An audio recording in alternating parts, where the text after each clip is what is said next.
Hello again, everyone. Michaelito here with another matinee review, this time for an Asian led comedy about friendship. It's more than a comedy, but something akin to a parable. Without being preachy, Joyride takes us on a road trip with four Asian women.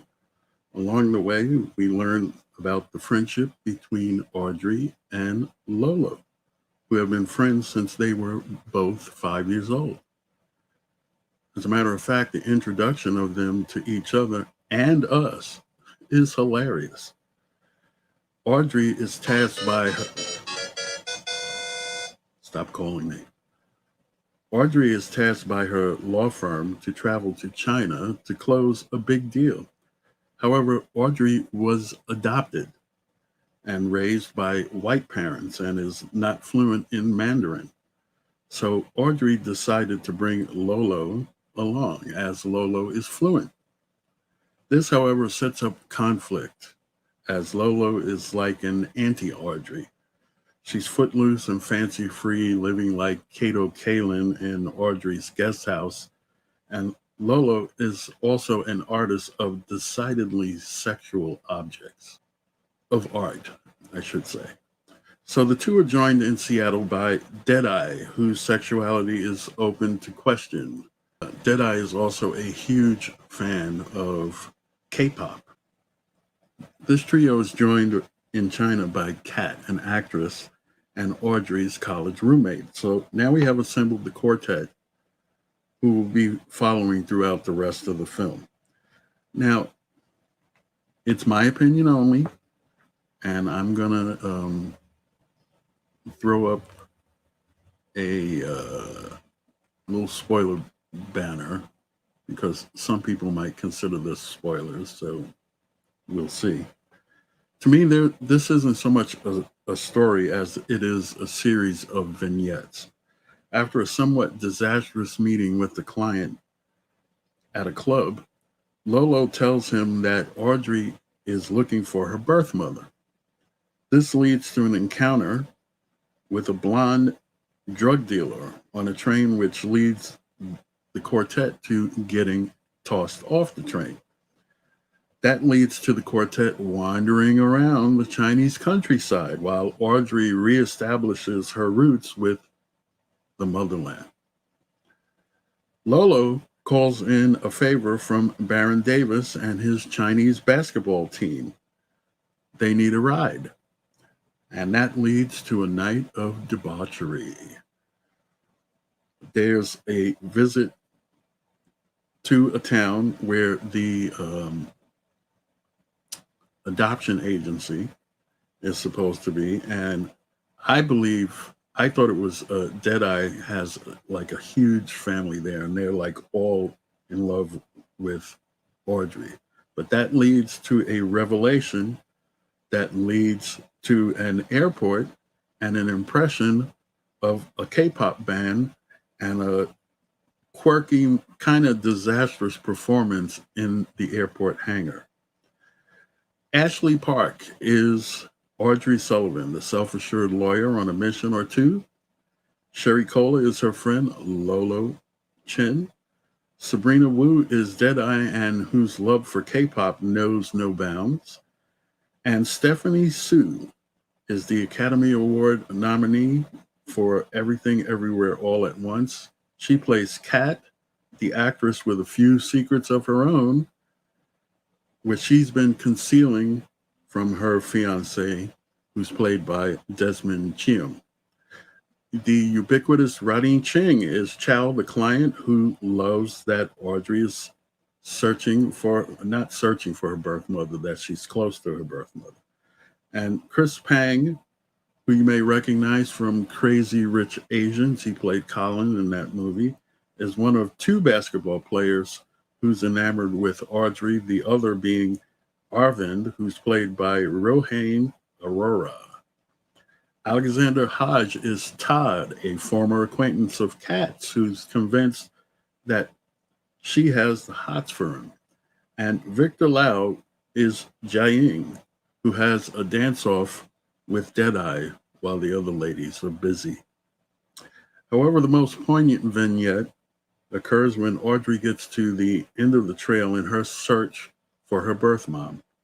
Michelle Choi Lee plays Audrey's birth mom, and veteran actor Daniel Day Kim puts in a heartwarming performance as her husband.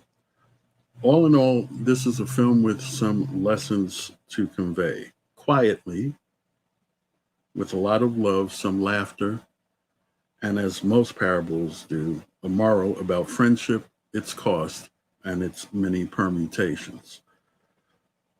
Joyride has been rated R by the Motion Picture Association for, according to them, strong and crude sexual content,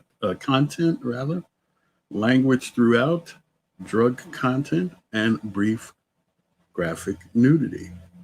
Now, if you follow my Twitter account earlier, uh, you know that I rated the film 6 out of 10, or an equivalent of 3 stars. However, in the process of letting these performances and the story percolate while I was writing this review, I've upgraded my rating, and it's now a 7 out of 10, or the equivalent of 3.5 stars. And there's the rating right there. So the running time of this film is 95 minutes. So in the theaters, especially since it's nice and cool, go enjoy it there, because it's not cool out here where I am right now. So now coming up, our next 3 films in Mikey Lito's Multiplex. Next Tuesday, July 11th, Ethan Hunt and his I Am Force take on a new global threat.